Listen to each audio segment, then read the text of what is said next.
Hey friends, I don't know if you got your mail yet, but if you did, then there should have been a surprise in there for you from me, and it is a flat Miss Dieppe. And that idea came from a book that maybe you've read before. I know it's backwards, but since I'm reading it, I didn't think it mattered for this one. But this book is called Flat Stanley, and it's about a boy who got flattened by a bulletin board. So I wanted you to hear about Flat Stanley, since we are now doing Flat Miss Dieppe. Flat Stanley, Chapter 1, The Big Bulletin Board. Breakfast was ready. I will go wake the boys, Mrs. Lambchop said to her husband, George Lambchop. Just then, their younger son, Arthur, called from the bedroom he shared with his brother Stanley. Hey, come and look! Hey! Mr. and Mrs. Lambchop were both very much in favor of politeness and careful speech. Hay is for horses, Arthur, not people, Mr. Lambchop said as they entered the bedroom. Try to remember that. Excuse me, Arthur said. But look! He pointed to Stanley's bed. Across it lay the enormous bulletin board that Mr. Lambchop had given the boys a Christmas ago, so that they could pin up pictures and messages and maps. It had fallen during the night on top of Stanley. See it in the picture there.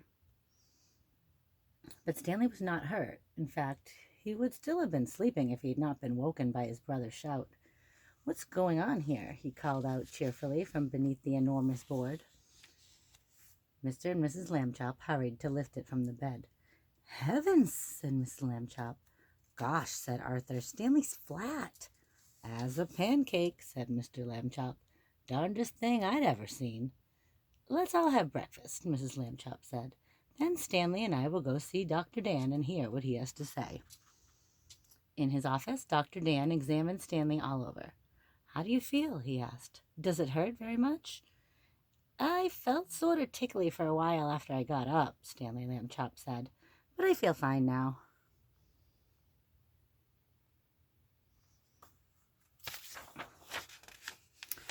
Well, that's mostly how it is with these cases, said Dr. Dan. We'll just have to keep an eye on this young fellow, he said, when he was finished the examination. Sometimes we doctors, despite all our years of training and experience, can only marvel at how little we really know. Mrs. Lambchop said she thought Stanley's clothes would have to be altered by the tailor now, so Dr. Dan told his nurse to take Stanley's measurements. Mrs. Lambchop wrote them down. Stanley was 4 feet tall, about a foot wide, and a half an inch thick, so only about this thick, just like the flat Miss Dieppe you have. Chapter 2, Being Flat. When Stanley got used to being flat, he enjoyed it. He could go in and out of rooms, even when the door was closed, just by lying down and sliding through the crack at the bottom. Mr. and Mrs. Lambchop said it was silly, but they were quite proud of him. Arthur got jealous and tried to slide under a door, but he just banged his head. Being flat could also be helpful, Stanley found. He was taking a walk with Mrs. Lambchop one afternoon when her favorite ring fell from her finger. The ring rolled across the sidewalk and down between the bars of a grating that covered a deep, dark shaft. Mrs. Lambchop began to cry. I have an idea, Stanley said. He took the laces out of his shoes and an extra pair out of his pocket and tied them all together to make one long lace. Then he tied one end of that to the back of his belt and gave the other end to his mother. So there's a picture of him being lowered down into the sewer to try to get her ring. Lower me, he said, and I'll look for the ring. Thank you, Stanley, Mrs. Lambchop said.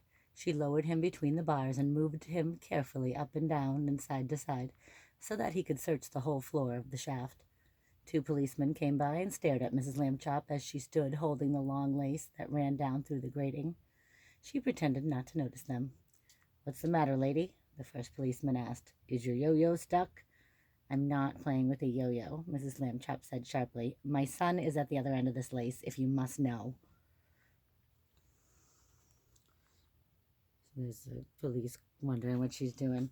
Get the net, Harry, said the second policeman. We have caught a cuckoo. so they think she's crazy. Just then, down in the shaft, Stanley cried out, "Hooray!"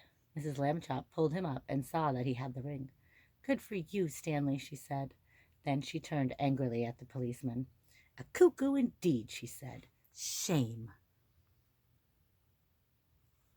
The policeman apologized. "We didn't get it, lady," they said. "We've been hasty. We see that now." "People should think twice before making rude remarks," said Mrs. Lambchop, "and then not make them at all." The policeman realized that was a good rule and said that they would try to remember it. One day, Stanley got a letter from his friend Thomas Anthony Jeffrey, whose family had recently moved to California. A school vacation was about to begin, and Stanley was invited to spend it with the Jeffreys. "Oh, boy," Stanley said, "I'd love to go." Mr. Lambchop sighed. "A round-trip train or airplane ticket to California is very expensive," he said. "I'll have to think of some cheaper way." When Mr. Lambchop came home from the office that evening, he brought with him an enormous brown paper envelope, kind of like the envelope Miss Dieppe showed up in. Now then, Stanley," he said, "try this for size." The envelope fit Stanley very well.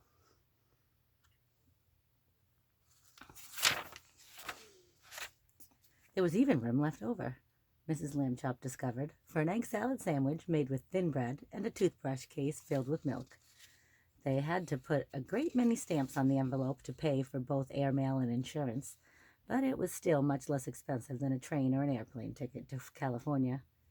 The next day, Mr. and Mrs. Lambchop slid Stanley into his envelope, along with the egg salad sandwich and the toothbrush case full of milk, and they mailed him from the box on the corner. The envelope had to be folded to fit through the slot, but Stanley was a limber boy, and inside the box he straightened right up again.